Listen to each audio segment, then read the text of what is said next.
Guys आज pack up कर दो, शूट तो हो नहीं पाएगा, इतना लेट हो गया इसकी वजह से। ये गाड़ी में कुछ तो प्रॉब्लम है। गलती तुम्हारी ड्राइविंग की है, पूछो ना क्या गलत कर रहा हूँ। ये मुझे एक्चुअली नहीं पता था। Hey guys, welcome to Motor Octane. कैसे आप लोग सब? आज हम आपके लिए लाने वाले थे महा कंपैरिजन, लेकिन आज डिले हो गया क्योंकि हमारे दोस्त यहाँ पे जो 4 घंटे लेट आए हैं शूट पे।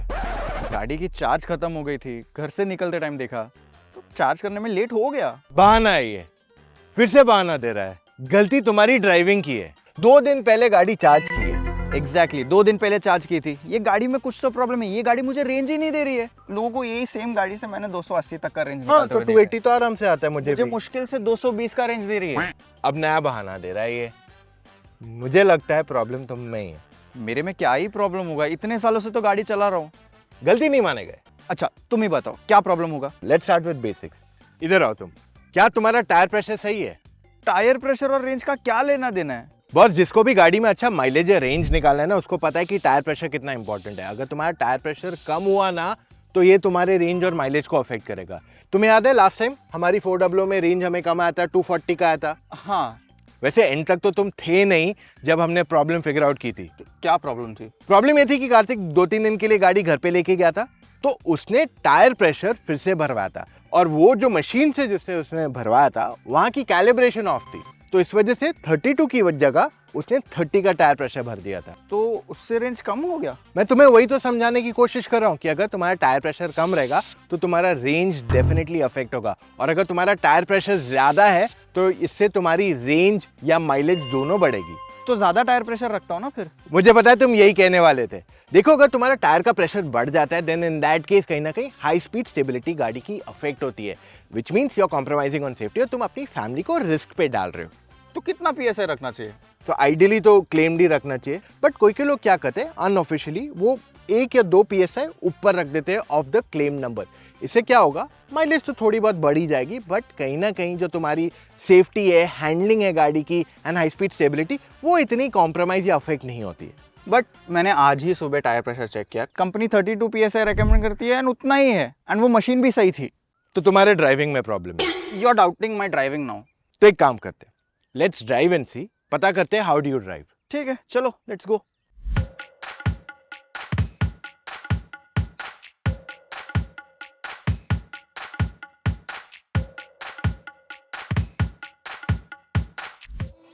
केविन, जिससे पेट्रोल डीजल गाड़ी चलती है, इलेक्ट्रिक कार भी कुछ वैसे ही चलती है। There is not really much of a differentiation. फर्क ये आता है कि तुम्हें थोड़ा ड्राइविंग स्टाइल चेंज करना पड़ता है, like simple things. So for example, अगर तुम्हें जितना पावर चाहिए उतना ही एक्सेलरेट करो। अनवांटेडली एक्स्ट्रा एक्सेलरेशन की जरूरत ही नहीं है। What do you mean by come accelerate करो? स्लो चलाओ क्या? मतलब ऐसे तो मैं ऑफिस कभी भी टाइम पे नहीं पहुंचूंगा। वैसे आज तुम टाइम पे पहुंचे थे? नहीं, बट स्लो कैसे चलाऊं मैं? चलो let's put it simple words. तुम पेट्रोल डीजल गाड़ी में माइलेज कैसे इंक्रीज करोगे? सिंपल है, I will drive at the lowest RPM possible. 1000-1200 के बीच में टैकोमीटर में दिख जाता है आरपीएम, तो फ्यूल कम कंज्यूम करेगा ना। ईवी में भी सिमिलर लॉजिक कुछ है, बट ईवीज में टैकोमीटर थोड़ी ना होता है रचित। तो मैं सिमिलर लॉजिक कह रहा हूँ ना। तुम्हें देखो, यहाँ पे तुम्हें पावर परसेंटेज दिखाई देता है, ठीक है। Now let's assume you have to go to a certain speed, 60 या 80 समझ लो, ठीक है।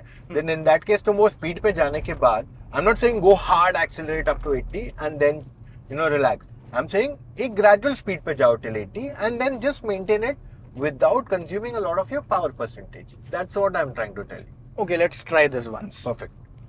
Okay, going till 80 and then minimal power consumption. Correct. Just Okay. maintain. Just overtake one car. Just overtake at this same momentum. देखा?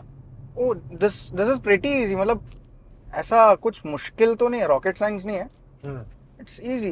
It's quite simple. अब से मैं इस चीज का ध्यान रखूंगा। वैसे मैं तुमसे पूछना भूल गया, तुम कौन से ड्राइव मोड पे गाड़ी चलाते हो? Fearless all the time. What? तुम मजाक कर रहे हो क्या? मजा आता है ना, like But Kevin, see, if you drive a car at sport mode, तुम्हें कैसे हाई माइलेज या रेंज मिलेगा? That is where you should drive it either fun या फास्ट में। फन या फास्ट में ही क्यों? लाइक तो fearless मोड में तुम्हारा मोटर का फुल पोटेंशियल यूज होता है, which means कहीं ना कहीं तुम्हारी रेंज अफेक्ट हो जाएगी। ओके, वैसे एक बात बताओ, यहाँ पे लिखा है 181 वॉट आवर पर किलोमीटर, ये इसकी एफिशिएंसी है ना, एवरेज Correct. एफिशिएंसी। करेक्ट तो ये इतना ज्यादा है तो मेरे को इतना रेंज कम क्यों दे रहा है? केविन, ये कम होना चाहिए क्योंकि तुम्हारा 181 वॉट आवर पर किलोमीटर है।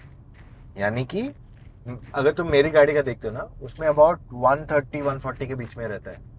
ओ, तो जितना कम हुआ उतना बेटर तुम्हारा पावर कंजम्पशन हो रहा है पर किलोमीटर। अरे मैं तो खुश हो रहा था, ये इतना ज्यादा हो रहा है, मेरे को ऐसा है करके मालूम ही नहीं था। एग्जैक्टली वैसे मैं तुमसे पूछना भूल गया, तुम कौन से गियर मोड में गाड़ी चलाते हो? ये कैसा सवाल है, मैं पार्क में डाल के थोड़ी ना ड्राइव करूंगा। Okay. ड्राइव। अच्छा ठीक है, तुम डी पे चलाते हो, तुम्हें पता है एक एल मोड भी है गाड़ी में। हाँ, एल मोड है, बट वो है क्यों और क्या है वो? एल मोड से तुम्हारा सिंगल पेडल ड्राइविंग होता है। Single pedal driving. हाँ, तो this is your maximum level of regenerative braking. एक मिनट, XUV4W में रीजनरेटिव ब्रेकिंग के लेवल्स होते हैं? हाँ, तुम्हें नहीं पता था ये? बटन्स तो कोई है नहीं। बटन्स नहीं है इसको, तुम्हारे ड्राइव मोड्स में छुपे हुए। सो फॉर एग्जांपल फीएलएस में ना के बराबर तुम्हारे पास रीजनरेटिव ब्रेकिंग है, फास्ट में थोड़ा है, फन में और ज्यादा है, एंड एल में मैक्सिमम है। अब देखो आगे तुम्हें सिग्नल रेड दिख रहा है, हमें राइट लेना है, एकदम राइट पे चले जाओ पहले और एल मोड पे गाड़ी को डाल दो। ओके, एल मोड डाल दिया, हाँ राइट लोगे तो तुम छोड़ दो accelerator and go and stop, let it stop, you are not doing anything, perfect. ये तो अपने आप रुक गए। हाँ, अब ब्रेक पे पैर रख दो। Okay, that's about it. अब यहाँ क्या हुआ है, तुम्हारी गाड़ी में रीजनरेटिव ब्रेकिंग ने तुम्हारी गाड़ी को स्लो किया है, विच मीन्स जो तुम अगर नॉर्मल सिग्नल पे जाके ब्रेक दबाते थे वो करने की जरूरत नहीं पड़ेगी। इससे 3 एडवांटेजेस हुए। सबसे पहला, तुम्हारे बैटरी में वापस थोड़ा पावर आ गया, विच मीन्स कहीं ना कहीं तुम्हारा रेंज इफेक्टिवली थोड़ा बेटर हुआ। सेकेंड, तुम्हारे ब्रेक्स पे प्रेशर नहीं आया, दैट मीन्स तुम्हारे ब्रेक्स की लाइफ ओवरऑल इंक्रीज होगी। थर्ड, तुम्हारा जो टायर है, क्योंकि वो सडनली ब्रेक नहीं मारा, तो उसकी भी लाइफ इंक्रीज होगी कंपेयर टू अ पेट्रोल और डीजल कार। ये मुझे एक्चुअली नहीं पता था। अब तो मैं एल मोड पे ही चलाऊंगा all the time. All the time नहीं चलेगा Kevin, see this is what I am trying to explain you. हर जगह सेम लॉजिक नहीं अप्लाई कर सकते हम। But why not, like regenerative braking high रहेगा तो वो सिटी में ठीक है, ट्रैफिक एरियाज में ठीक है, but not on the highway. Highway पे देखो, अगर तुम 80 की स्पीड पे चलाना है फॉर एग्जाम्पल, ठीक है, तुम 80 की स्पीड पे गाड़ी चला, क्या होगा, once you leave the accelerator और you use minimum power percentage, तुम्हारी गाड़ी कभी कभी स्लो होते जाएगी and then you will have to accelerate once again, right? That means कहीं ना कहीं तुम्हारा पावर कंजम्पशन इंक्रीज हो रहा है rather than decreasing. What is your entire goal कि मैं मैक्सिमम डिस्टेंस कवर करूं at a good speed without losing power, correct? तो तब तुम्हें फन या फास्ट मोड पे चलाना चाहिए, डिपेंडिंग तुम्हें क्या स्पीड मेंटेन करनी है, क्या स्लोप है रोड पे। फन और फास्ट, लाइक फियरलेस क्यों नहीं, उसमें तो regenerative braking is lowest, right? वही तुम्हें कह रहा हूँ ना कि फियरलेस में because your motor consume so much power कि वो तुम्हें जो एडवांटेज मिल रहा है वो कहीं ना कहीं छूट जाएगा। सो लाइक अ फन और fast will ideally be the best situation for you. So city के लिए एल मोड एंड हाईवेज के लिए फन और फास्ट। Yes, okay, noted. अच्छा एक बात बताओ, अभी जैसे हम घाट उतर रहे हैं, यहाँ पे मुझे कौन से मोड पे चलाना चाहिए? देखो घाट उतरते time what is important for you, maintaining a certain speed, correct? या तो यहाँ पे फन या fast is the most ideal mode for you. Okay अब मान लो तुम्हें आगे एक पॉइंट पे रुकना है, okay, just put it in L mode, okay, और यहाँ आगे तुम देखो साइड में, you can easily stop, perfect. Oh this was easy. हाँ, अब वापस ड्राइव करना चालू कर दो, इट्स नॉट दैट डिफिकल्ट। या अब तुमने सिर्फ अपनी स्पीड मेंटेन करनी, दैट्स अबाउट इट। तुम्हें कुछ करने की जरूरत नहीं इसमें एक्स्ट्रा या कम। ओके, ये मुझे नहीं पता था। Could you drop me back to my car? चलो लेट्स गो।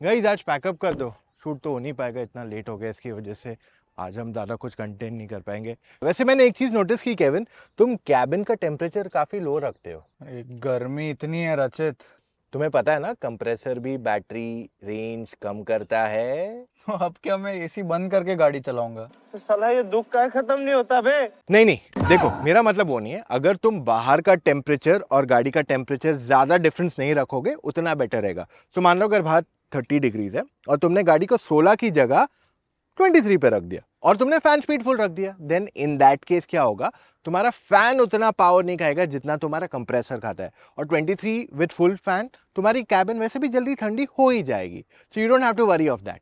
ये मुझे एक्चुअली नहीं पता था, अब से मैं इस चीज का ध्यान रखूंगा। और एक बात हमेशा याद रखना, कोई भी मशीन तुम्हें बेस्ट एफिशिएंसी तब देगी जब तुम उसे मेंटेन करोगे। अब मुझे पता चल गया एक्चुअली मैं क्या क्या गलतियां कर रहा था, एंड आगे से शूट पे लेट नहीं होगा। मैं ध्यान रख लूंगा। चलो मिलते हैं। No problem Kevin, bye. ये तो नहीं सुधरने वाला है। मैं उम्मीद करता हूं आपको समझ में आ गया कि ईवी कैसे चलाते हैं, कैसे बेटर रेंज मिलेगा, and we have tried our best to give you complete clarity इस वीडियो में।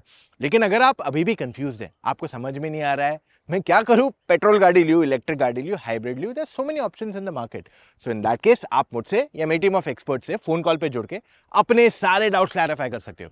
ऐसी सर्विस ना कोई देता है ना ही कोई देने वाला है। अब आपको करना क्या उसके लिए, चले जाइए motoroctane.com/car-consultancy, वहां जाके अपने कुछ डिटेल्स फिलअप कीजिए एंड कॉल टाइम बुक कीजिए एक एक्सपर्ट के साथ। एक्सपर्ट वो इंसान है जिसने सारी गाड़ियां ड्राइव की हुई है और वो आपको सही मायने में बताएगा आपके लिए कौन सी गाड़ी बेस्ट है और किस वजह से।